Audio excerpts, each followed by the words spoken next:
అక్రమము విస్తరించుట చేత అనేకుల ప్రేమ చల్లారును. సో ఇంతకుముందు ఉన్న ప్రేమలు లేవు, స్వార్థం ఎక్కువైపోయింది. ఇప్పుడు కుటుంబంలోనే నలుగురు ఉన్నారంటే కనుక నలుగురు కలిసి చక్కగా గడపరు, ఎవరి దారి వాళ్ళది.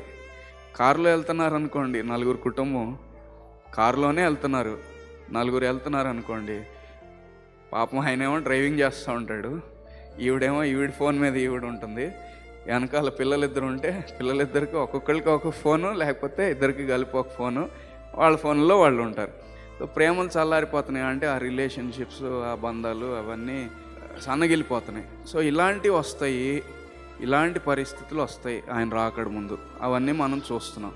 ఇంకా మనం ఈ లిస్టు మనం చూస్తే తిమోతి పత్రిక, 2వ తిమోతి పత్రికలో 2 తిమోతి 3వ అధ్యాయంలో చాప్టర్ 3 అక్కడైతే క్లియర్గా మంచి లిస్ట్ రాశారు పౌలు గారు. 3వ అధ్యాయం 1వ వచనం, అంత్యదినములలో అపాయకరమైన కాలంలో వచ్చునని తెలుసుకోండి. ఎలాగనగా మనుషులు స్వార్థ ప్రియులు, సెల్ఫిష్, ధనాపేక్షలు, డబ్బు పిచ్చి. ఇప్పుడంతా అదే, డబ్బు డబ్బు డబ్బు డబ్బు కోసం ఏదైనా చేస్తారు, ఏ గిడ్డైనా తినే పరిస్థితులు. బింకంలాడువారు, అహంకారులు అంటే గర్వం, దూషకులు, ఏం బూతులు తిడతారు, ఇంకా ఇష్టం లేని వాళ్ళని ఎన్నన్నా తిట్టేస్తూ ఉంటారు అంతే. తల్లిదండ్రులకు అవిధేయులు. సో ఈ విషయాలు కూడా మనం చాలా చూస్తున్నాం. అంటే ఇంతకుముందు ఉన్నట్టుగా తల్లిదండ్రుల పట్ల విధేయత కలిగి, లేకపోతే వాళ్ళ పట్ల రెస్పెక్ట్ కలిగి, అంటే అభిమానం కలిగి ఉండటం అనేది తగ్గిపోతుంది. అందరూ కాదు, కానీ ఇలాంటి పరిస్థితులు వస్తాయి, ఎక్కువగా ఇలాంటివి చూస్తారు అని చెప్తున్నారు. కృతజ్ఞత లేనివారు, అంటే తల్లిదండ్రులకి అవిధేయత చూపిస్తారు.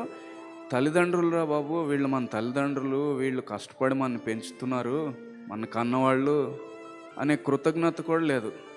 అపవిత్రులు, అనురాగరహితులు, అతి ద్వేషులు. ద్వేషం, చాలా ద్వేషం. కొంతమందిలో చూస్తాం అనేది, ఎంతో ద్వేషం, చాలా ద్వేషం ఉంటుందన్నమాట. అతి ద్వేషులు, అపవాదకులు, అజిత్రేంద్రియులు, క్రూరులు, సజ్జన ద్వేషులు.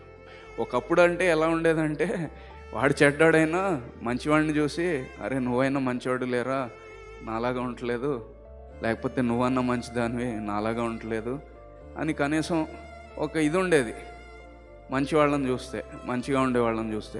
ఇప్పుడు ఎలా అయిపోతుంది, మంచిగా జీవిస్తే వాళ్ళని ద్వేషిస్తున్నారు. సజ్జన ద్వేషులు అంటే అంతే కదా. సో అలాంటి పరిస్థితులన్నీ మనం చూస్తున్నాం.